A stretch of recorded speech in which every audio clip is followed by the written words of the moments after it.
Thank you for tuning in to the Hope.Strength.Courage podcast, love and support for parents whose kids are fighting for their lives. A weekly podcast created to support parents and caregivers of children diagnosed with cancer, where you will find resources collected to help you face each day with hope, strength, and courage. From interviews with the top experts in their fields, doctors, psychologists, chaplains, and inspiring frontline workers in pediatric oncology as they share their best advice, as well as day-to-day advice collected from other cancer moms and leaders in personal growth and development. From individuals who understand how hard it can be, I hope you will feel better prepared to cope with the day-to-day challenges of caring for your child. Hi, I am Laura Lane, and I am your host.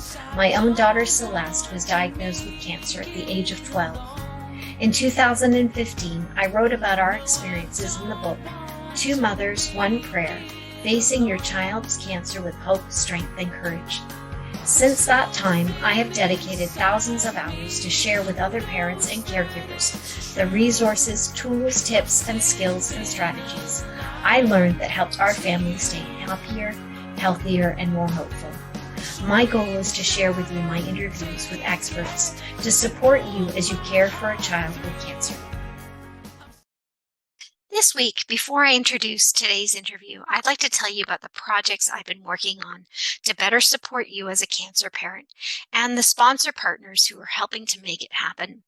I am most excited to tell you about our partnership with Royal Bank of Canada and Ronald McDonald House Charities, South Central Ontario, where we are donating 100 copies and launching our Stronger Daily Planner for the most amazing moms on the planet. Everything you need to stay sane while caring for a child with cancer.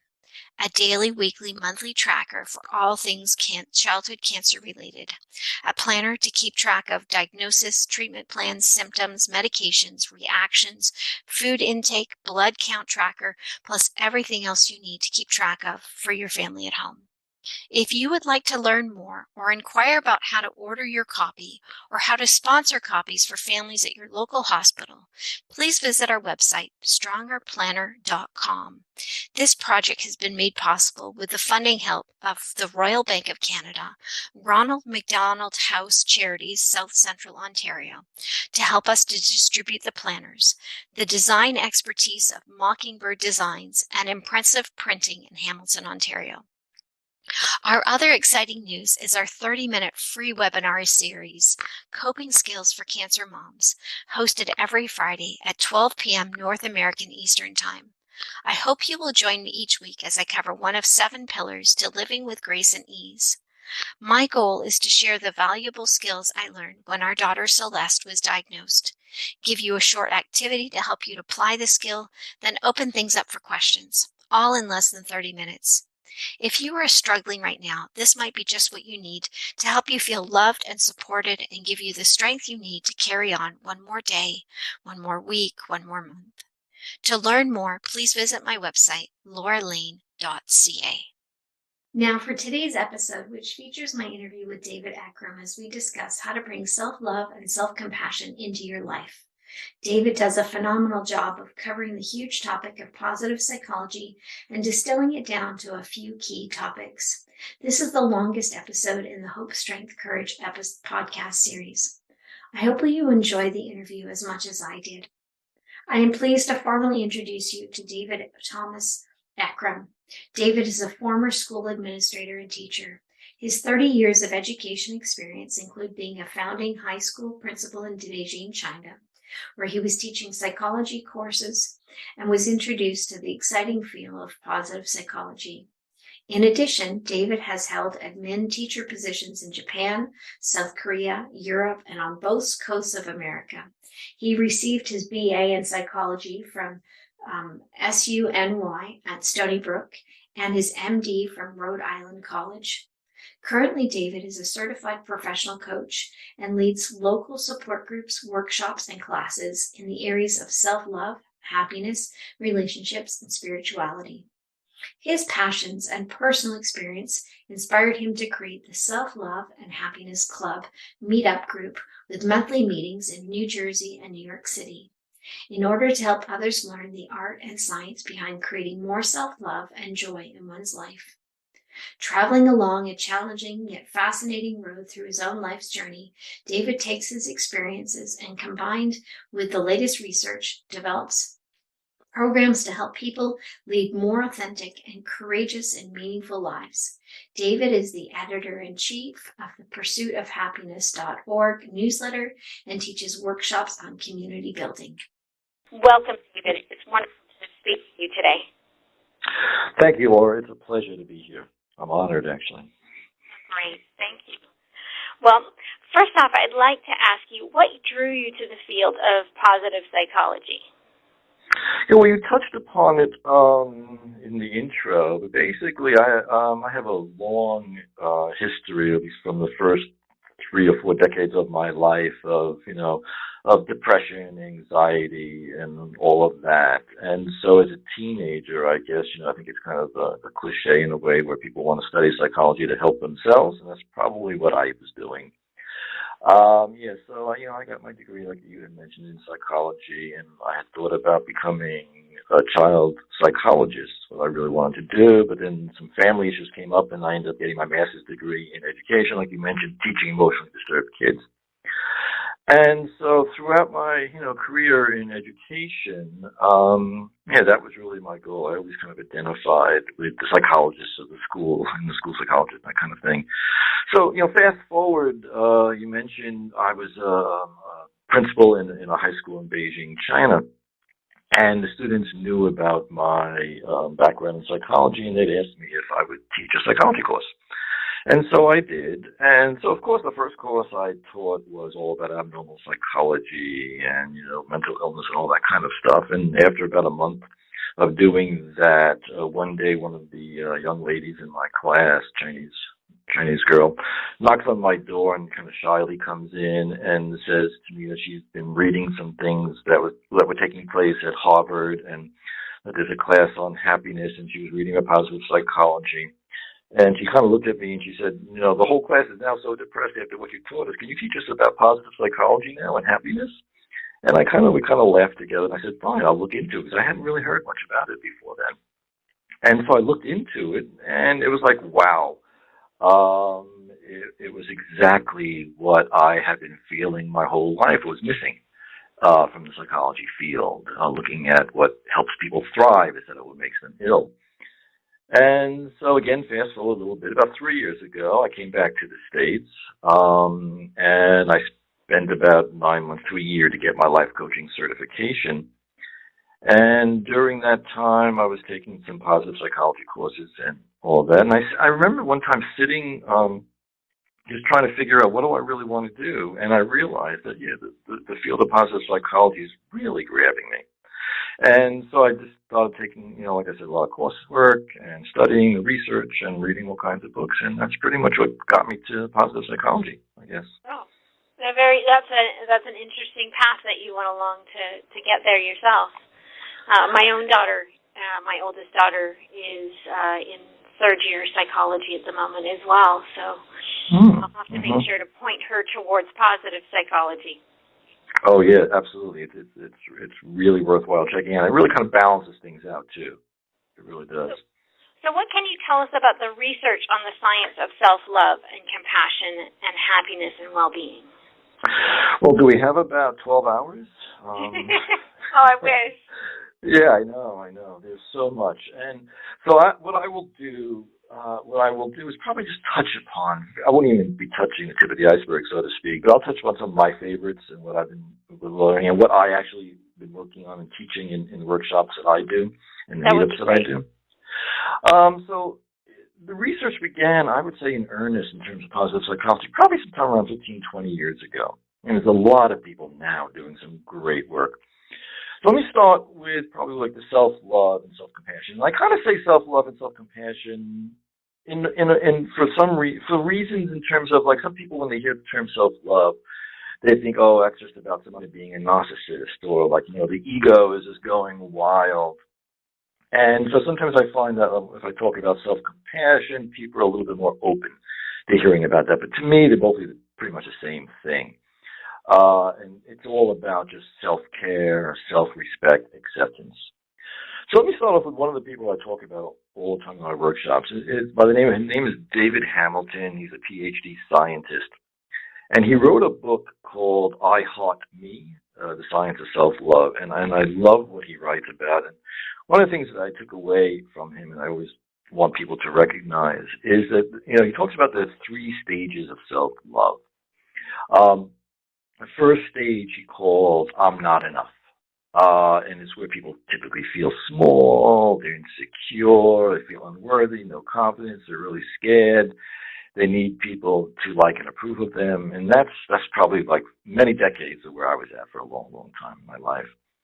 And he said after a while, though, a lot of people will then move into the second stage. So you go from I'm not enough to I've had enough.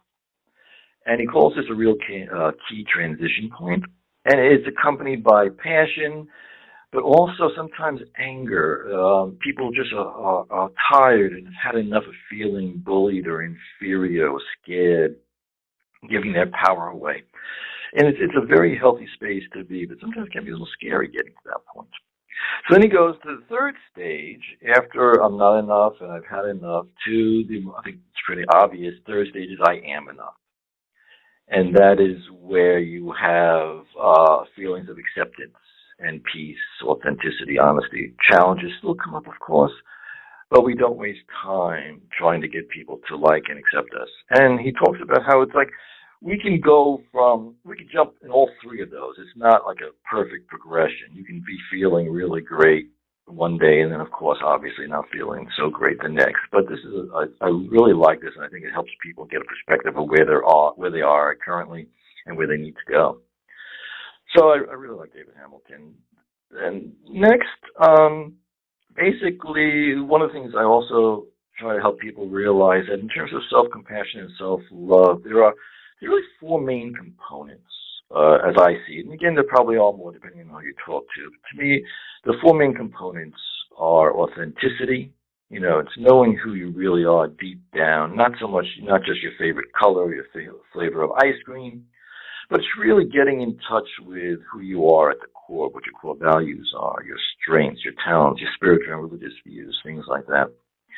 Another main component is being totally honest with ourselves and with others. And I've found with the people I work with and my own personal experience, being totally honest with ourselves can be kind of challenging. The third component would be, I would say, acceptance. Accepting who we are, all aspects of ourselves. Basically, it's really softening our hearts to ourselves, and that's really a very important part. And finally, after all of this, it's not only knowing who you are, but having the courage to be who you are. That's probably been my biggest challenge personally, what really got me into the field. It's having the courage to be who you are and not worry about what other people think of you. Now, with all of that, the biggest obstacles to self-love and compassion is our inner critic. And I think we all have inner critics. I would define inner critic basically as, I think everybody knows, it's the internal dialogue that we have about who we are and how we behave. And, one of the things I recommend to people when I do workshops on the inner critic is to name your inner critic. Put a name to it, and you can do that, and it's easier to face them. Like my inner critic name is Tiny. He told me that. I didn't make it up, actually. Anyway, so one of the people who I just love, who's one of the leading researchers in this field of self-compassion, is a woman by the name of Kristen Neff. And she, a great book on self-compassion. She's done a lot of work on it. And she talks about how the inner critic, obviously it's taken a lifetime to develop. We've been hearing for our whole life about, who we are from other people, so to speak, our teachers, our parents, our culture, the media. So it's a lifetime of habits as inner critic, but it can be worked with and it can be reduced. I think the people I work with, one of the most confusing things they find is that the inner critic, it sounds like us. It comes from that place where in our heads where our thoughts arise. The voice sounds like us, so it's quite natural for people to think it is us, and they think it's like a natural thing. But it's not natural. It's not who we are. And the thing with the inner critic, and again, this is my personal experience, is that it can be devastating to our self-worth, our self-esteem, our confidence, our levels of happiness, and even affects, all areas of our life, including relationships and our health. And one of the things Christina talks about, is the practice of self-kindness is a very effective way to reduce the negative self-talk. And it's not just stopping the constant self-judgment, but that we think is normal, but it also requires us to understand ourselves, especially those parts that we've judged. We need to understand them rather than condemn them. And what she talks about, it's about really actively comforting ourselves. And when we're hearing that inner critic talk in our heads, responding just like we would to a dear friend in need who was being criticized.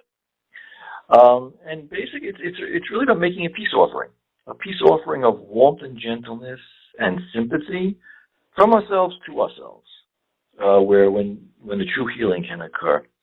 So that's the people who I really love right now as far as the self-love type of work. Also, I would recommend, I'm not going to talk about her really, but I would also recommend Brené Brown for any of the people who are listening who aren't familiar with her. Yeah, she's fabulous.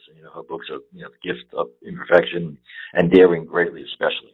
I love her work, and in some of the workshops I've done, I've spent a lot of time talking about her work as well. But because of our limited time, I think I'll move on to happiness, if that's okay. Yeah.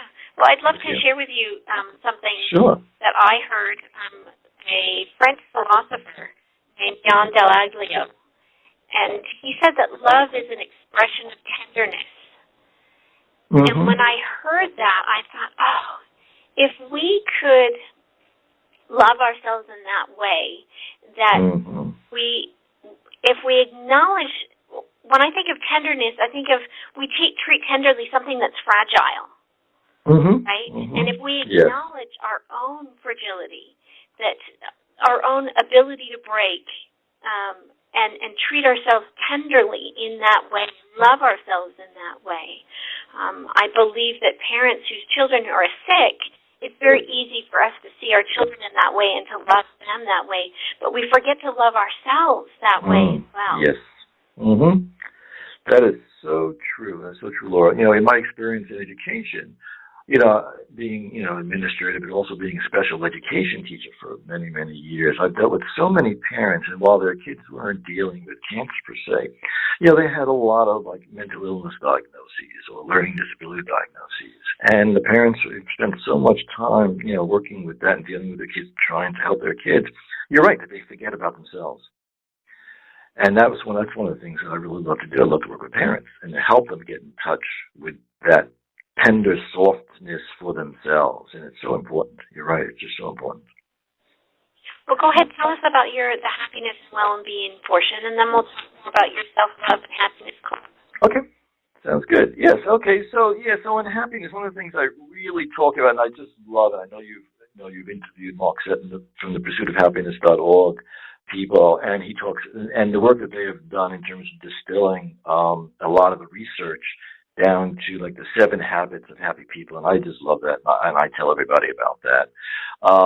And just really quickly, the 7 habits are having quality relationships, consistent caring for yourself and others, exercise, but that also includes nutrition, getting enough sunlight and sleep. The power of being in flow is also very important. Again, spiritual and religious engagement and meaning, using our strengths and virtues and knowing what they are and using them daily for a greater goal, something greater than ourselves. And to me, the real big one is the whole positive mindset. And I spend a lot of time teaching people about that and working with people on that, which really what that means is the areas of optimism, mindfulness, and gratitude. The three things that also I think is really important in the whole happiness field and people need to understand is that there are three main factors that influence our happiness that research has discovered. And just briefly, what they've found is that about 50% of our happiness or sense of well-being is actually determined by our genes, by our parents, our grandparents, even our culture. They all strongly influence just how happy we can feel. Another area of influence is our life circumstances. They're finding like between 10 and 20% of our life circumstances in terms of our income, education, marital status, our health, all play a role in how happy we are. And finally, about 30 to 35% of our happiness is actually influenced by the way we think and the way we act. And that's the area where we have the most control. And a lot of work I do with people is in this area in helping people in terms of how they're thinking and the way they're acting, in terms of raising their levels of happiness. Now, the person who is my kind of like happiness guru, and I'm sure most people probably heard, at least I know other people have talked about him perhaps, and that's Martin Seligman. He's considered like the grandfather of positive psychology. He's written a number of books, but the most amazing book I've read recently, or within the last few years, I should say, is called Authentic Happiness. And he's done a lot of work in the happiness field. And his latest work has to do with what he calls Perma, P-E-R-M-A. And what he means by that is happiness comes from these five areas. Positive emotions, which is what I mentioned before, such as optimism. For the P, the E is engagement with important things that would grow our happiness, so to speak. R, relationships. And the thing is that, it's not just romantic, all kinds of relationships. As long as you have, there's a feeling of being connected, feeling open-hearted, you can experience intimacy on all different levels. The M, meaning, having a life of purpose and meaning, not just pursuing pleasure. And A, which is, I think, kind of new to the work he's been doing, is accomplishment, and which is really having realistic goals and ambitions and accomplishing things. These things are all areas that really, help, if you work on these areas, really help increase someone's happiness levels. And then I just want to mention really briefly one final person who's got probably the most difficult name in the world to pronounce. His name is Mihai Csikszentmihalyi, and he's the flow guy. He's the guy who's done all the research on flow and the power of flow. And, that flow in terms of when you're experiencing something, or you're engaged in some activity, and where time stands still, so to speak, or just disappears, and you're just feeling in this beautiful flow and everything is going right. It depends on the activity. And this is really also something that's really, really important in terms of helping people, in terms of engage and become like happier, so to speak. I could go on forever with this in this area, but I think I'll stop here and let you continue. That's a great insight.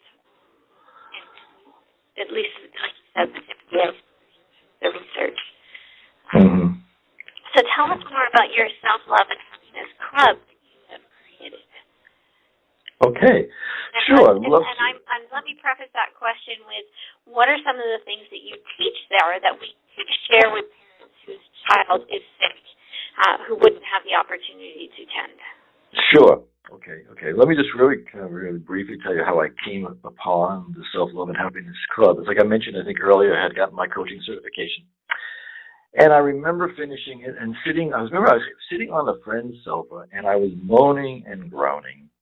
I got my certification. I don't know what to do with it. I know I really want to help people, but I'm not sure how.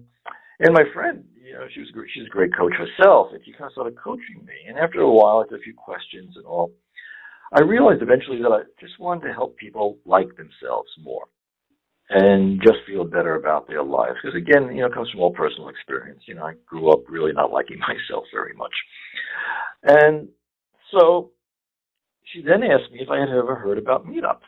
And I hadn't heard about meetups. So I looked into it, and it looked like, wow, this is like the perfect place for me to begin. So I created the Self-Love and Happiness Club meetup, and that's how that began.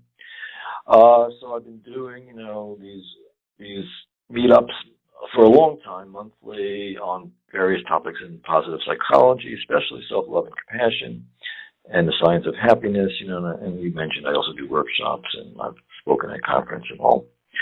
And there's so many things in this area, of course, that you can teach. But when your question in terms of what I could share with parents whose child is sick, and I think I mentioned earlier, I've worked with a lot of special education parents and things like that, but nothing in this area. But so, especially for parents, in terms of Kristen Neff, she says, again, we talked about, at the end of the day, you're only asked she says, you're only asked to relax and to breathe and allow life to be as it is, and to open your heart to yourself.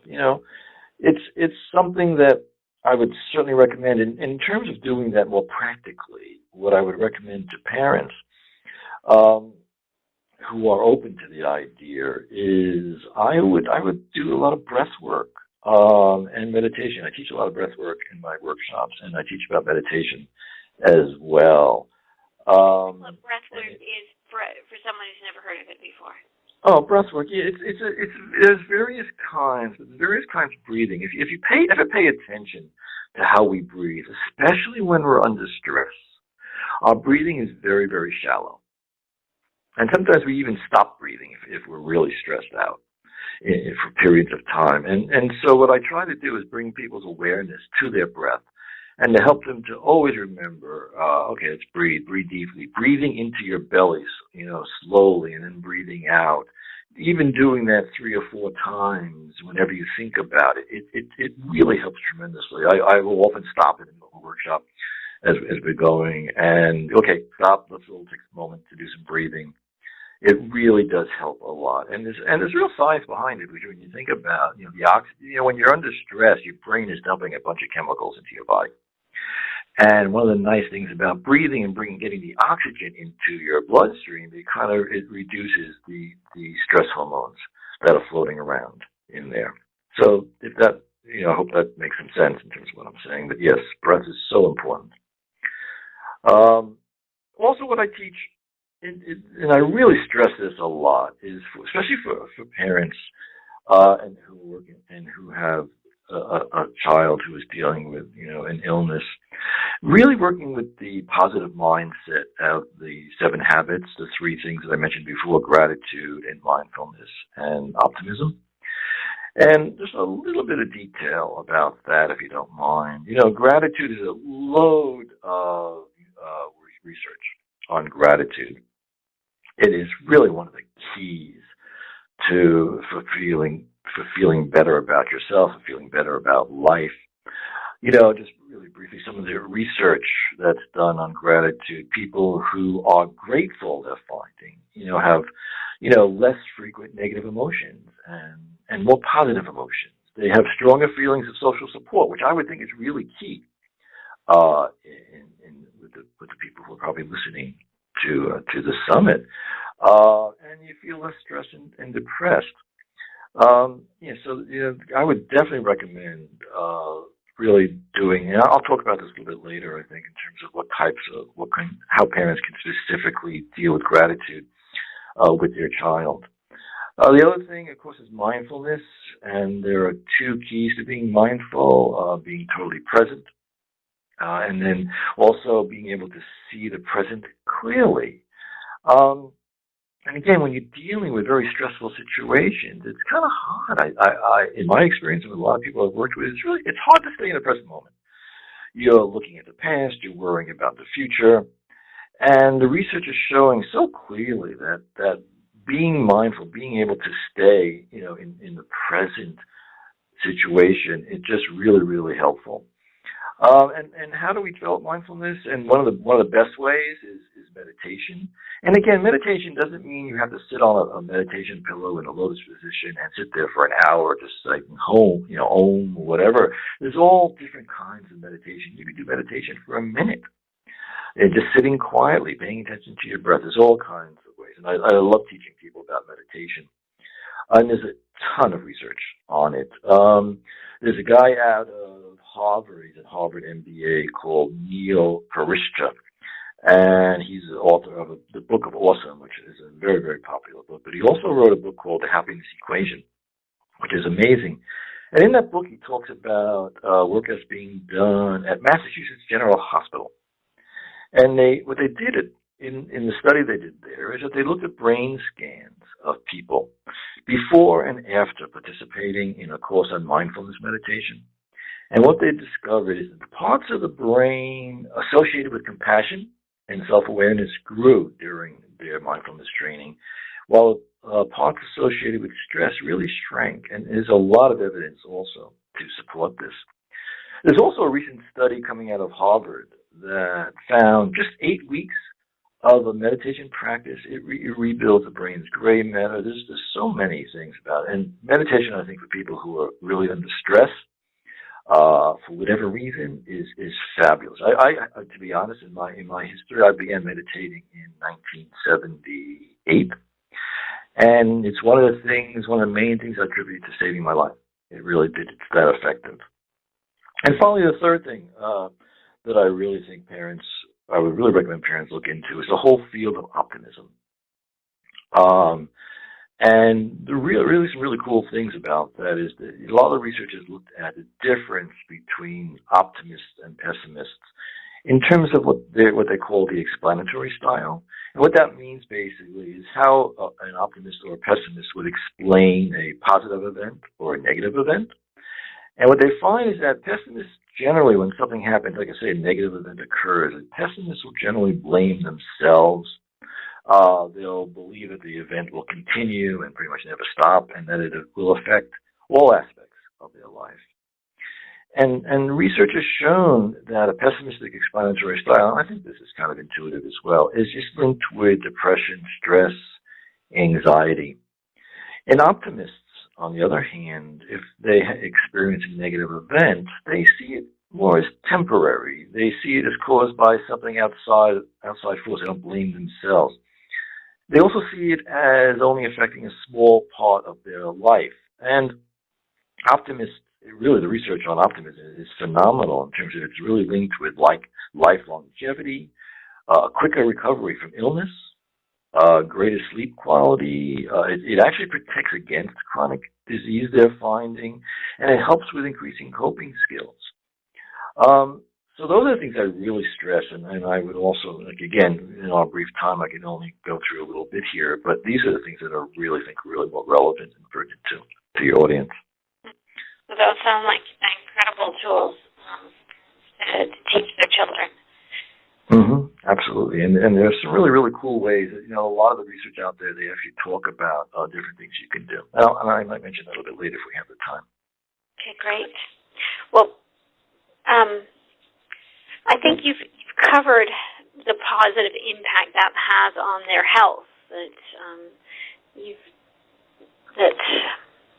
it's going to increase longevity. Those were some of the things that you said. What would you? I also heard you mention that relationships are key to happiness. What do we need to know about the correlation between relationships and happiness? Okay. If you don't mind, Laura, just before I go into relationships, I just want to very briefly mention that I would recommend people who are interested to check out the Mayo Clinic's website. Okay, yeah. Yeah, they have some really great stuff on there. They've been doing a lot of research on the benefits of a positive mindset, as well as the benefits of reducing our negative self-talk. And they found a whole lot of, they have some really great stuff on there. They also, on their website, help people identify the negative self-talk and give them ideas about how to change it, and how to have more of a positive thought style. Also, one more thing is just I would recommend also Harvard Medical School's website. And they also have a lot of stuff about positive psychology. Okay? All right, now to answer your question about relationships. Yes.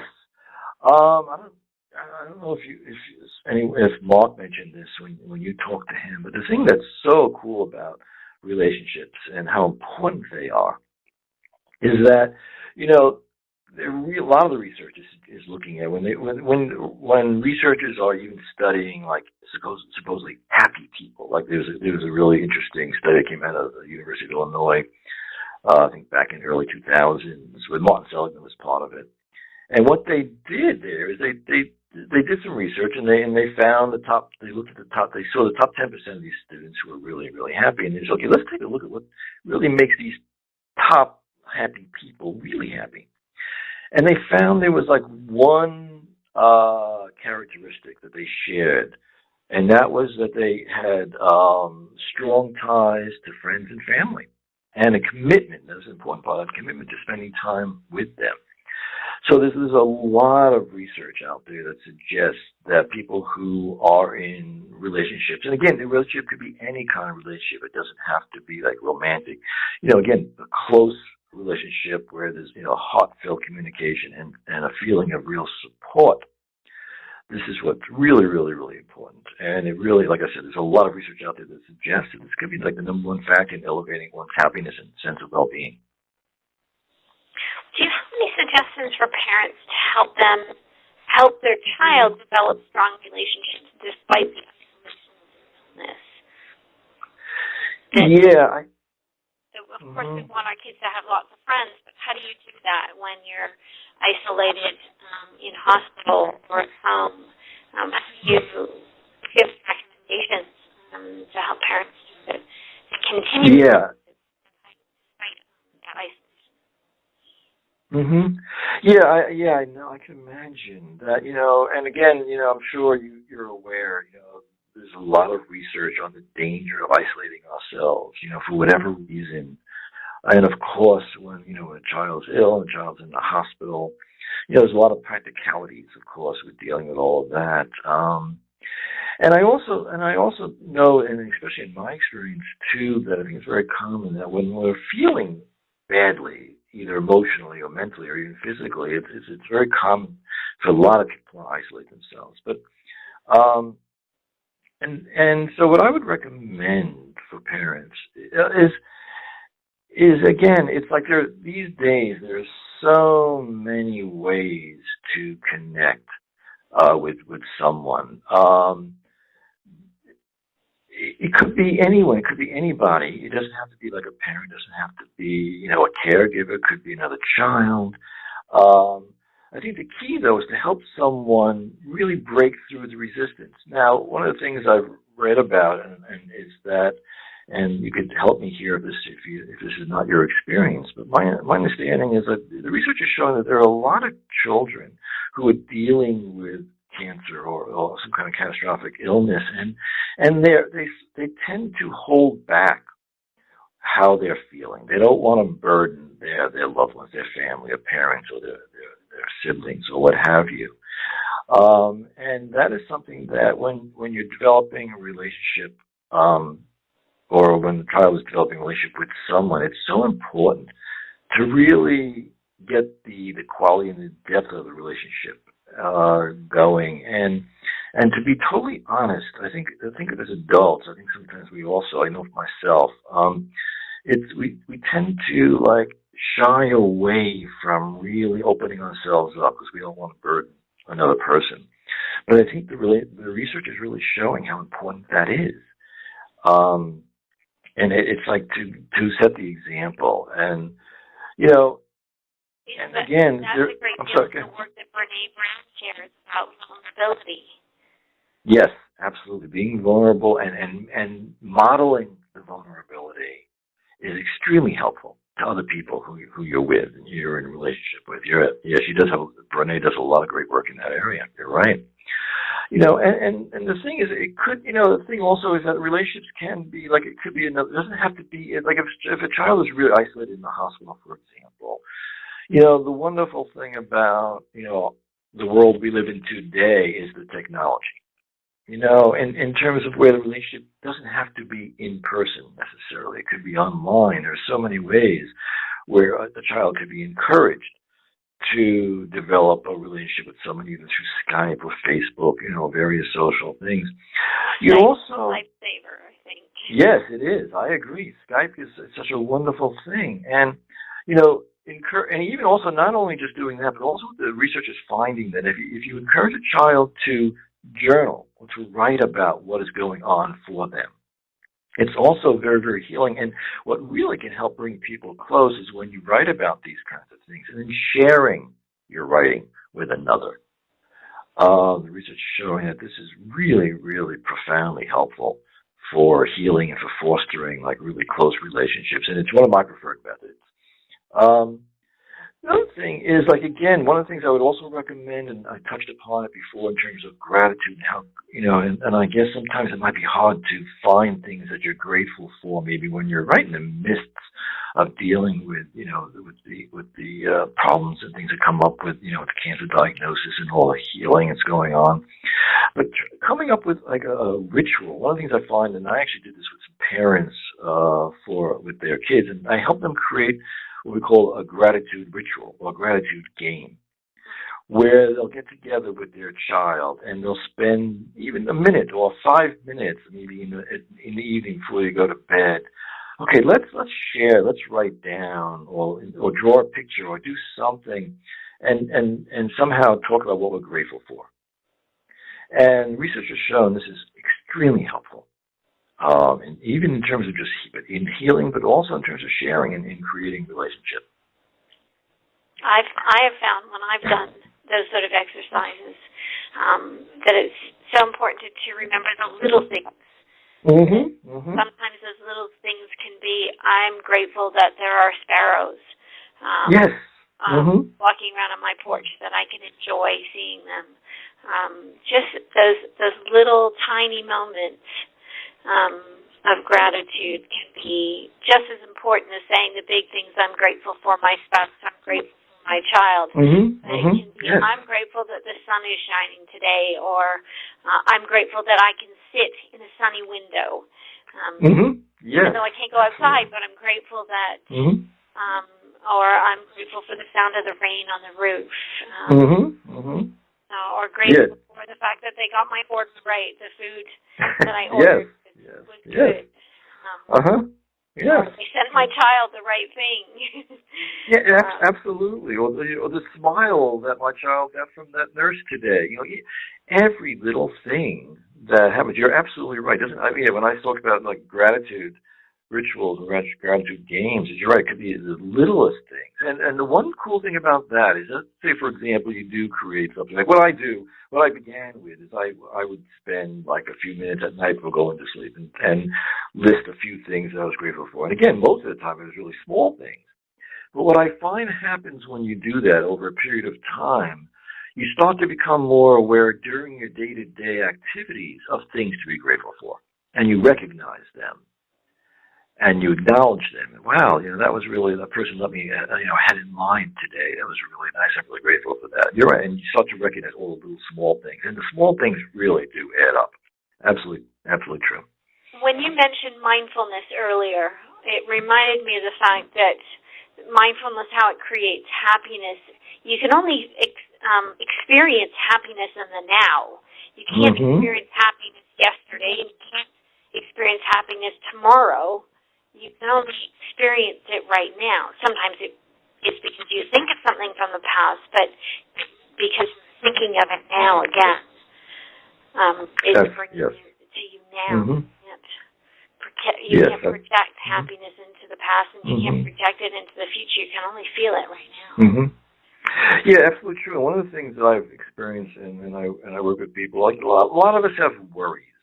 But worries are, as you know, about the future. They're not about the present moment. And if a person's having trouble, like stopping worrying about something or projecting about something or what have you, it's like bringing them back to the present moment. Okay, tell me, what is happening right in this moment? Is this thing you're worried about happening right now? And when you bring people's awareness to that, bring your own awareness to that, it really does help quite a bit.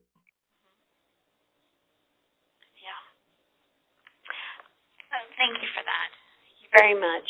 I was hoping we could cover a little bit about spirituality and impact, how spirituality impacts our happiness, and should parents be encouraging their child to develop a strong sense of spirituality?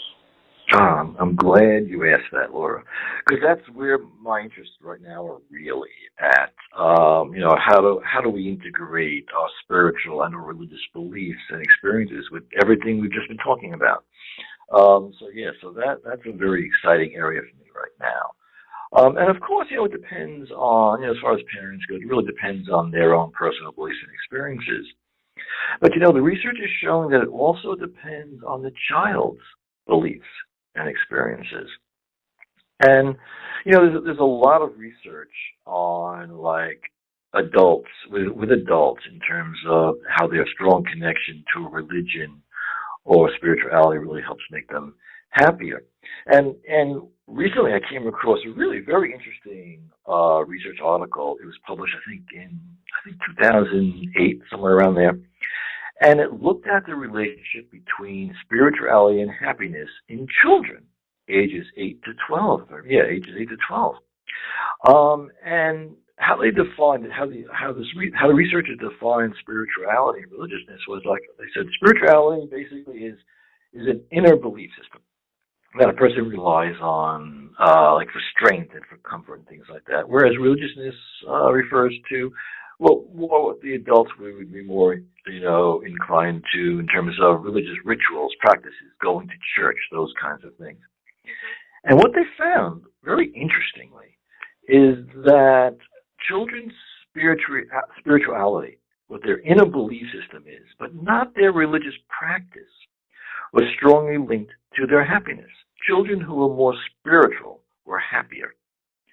And the really interesting thing, which really relates to what we've been talking about, in terms of what they found, is that the areas of spirituality that help someone find meaning and value in their life, and that area of spirituality which really helps people create community or helps them develop more depth in their relationships. These aspects of spirituality were really strong predictors of a child's happiness. And what they found also, and this I would really recommend for parents, is that, helping a child, what they found in terms of, relationships we talked about and the quality of relationships and helping people and helping the children develop stronger relationships. What they have found is that what they recommend in this research article is that using any kind of strategy that helps enhance a child's meaning in life. For example, having a child volunteer to help others. Even, if a child, for example, again, this is just, an idea. If a child is sick in the hospital, for example, or in the hospital, being able to get, they can get out of bed and go and speak to someone else and try to help someone else and really kind of look at that, express any kind of kindness towards others. They're finding that this type of, I guess you can refer to this, you don't have to look at this as spirituality, but it really is, from my perspective, really spiritual. They find those kind of things really do help the child, because it really goes along with what the research is showing. It's that inner sense of being open, that inner sense of helping others that really can enhance a child's well-being and their happiness level. So yes, to answer your question, I would strongly recommend that, of course, with parents doing what works for them, but really helping the child develop this inner spiritual sense, because it really does make a big difference in terms of their happiness levels. It sounds like what you're describing is teaching children how to develop altruism, to give of themselves without expecting anything in return, which creates more love. And I would say that all spirituality boils down to that, to learning to love and to love others without expecting anything in return. Absolutely true. And one of the things, sometimes I'll talk about spirituality in my workshops, and sometimes you look at people, you can tell by the looks on their faces that just don't want to hear about anything spiritual. And it's like these aspects of spirituality can be very secular. You don't have to identify as being a spiritual person or a religious person to do these kinds of acts of kindness. Especially, I'm sure we all have experienced where we've done something little, something nice for somebody. Just letting somebody cut ahead of us in line, and we can see how grateful they are. It makes us feel good.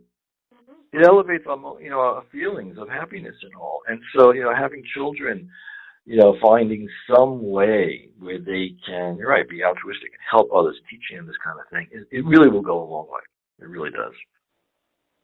Well, I know from my experience that the children that my own daughter and the other children that I have met who have cancer, they typically have such a better perspective on life and seem to be far more caring because of the things that they have endured and suffered themselves, that they are far more sensitive to other people and what's important.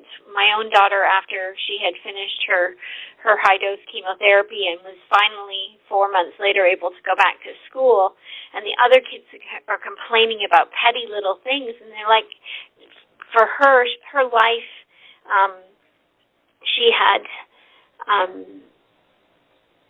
been close to death on at least one occasion, and she had gone through major surgeries, and all of a sudden these little petty things were nothing compared to the big picture that she now saw. And so she had a greater perspective of life, and I found that a lot of these children who've been through so much they are far more generous, considerate, and just have a better sense of what's important in life now compared to the way that we go through life before we've experienced any difficulty. Yeah, that definitely makes a lot of sense. I definitely can see that.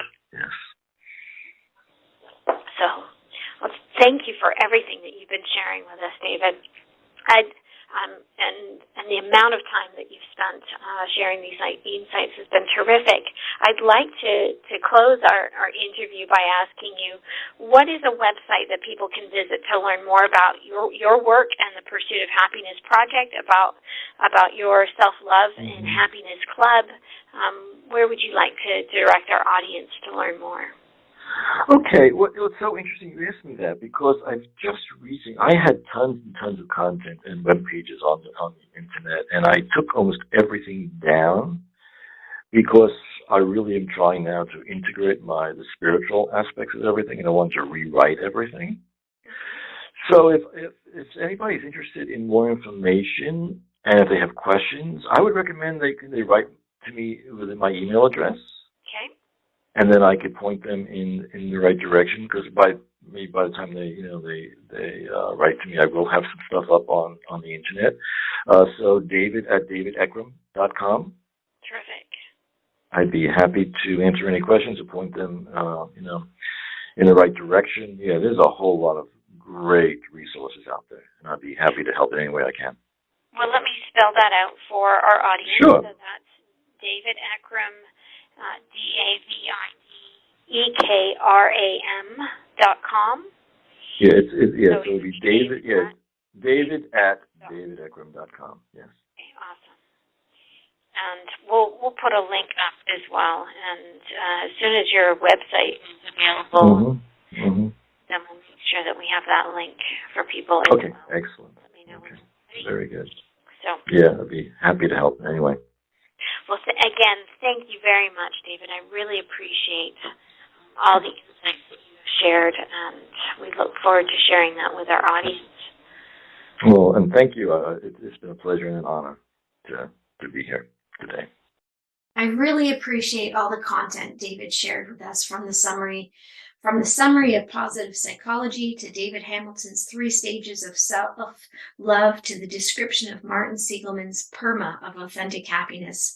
He covered so many important topics and ideas, from the importance of gratitude, spirituality, to breathwork and meditation. If you would like to see the complete listing of all the books that David referenced in his interview, please check out the blog post associated with this episode on my blog, lauralane.ca.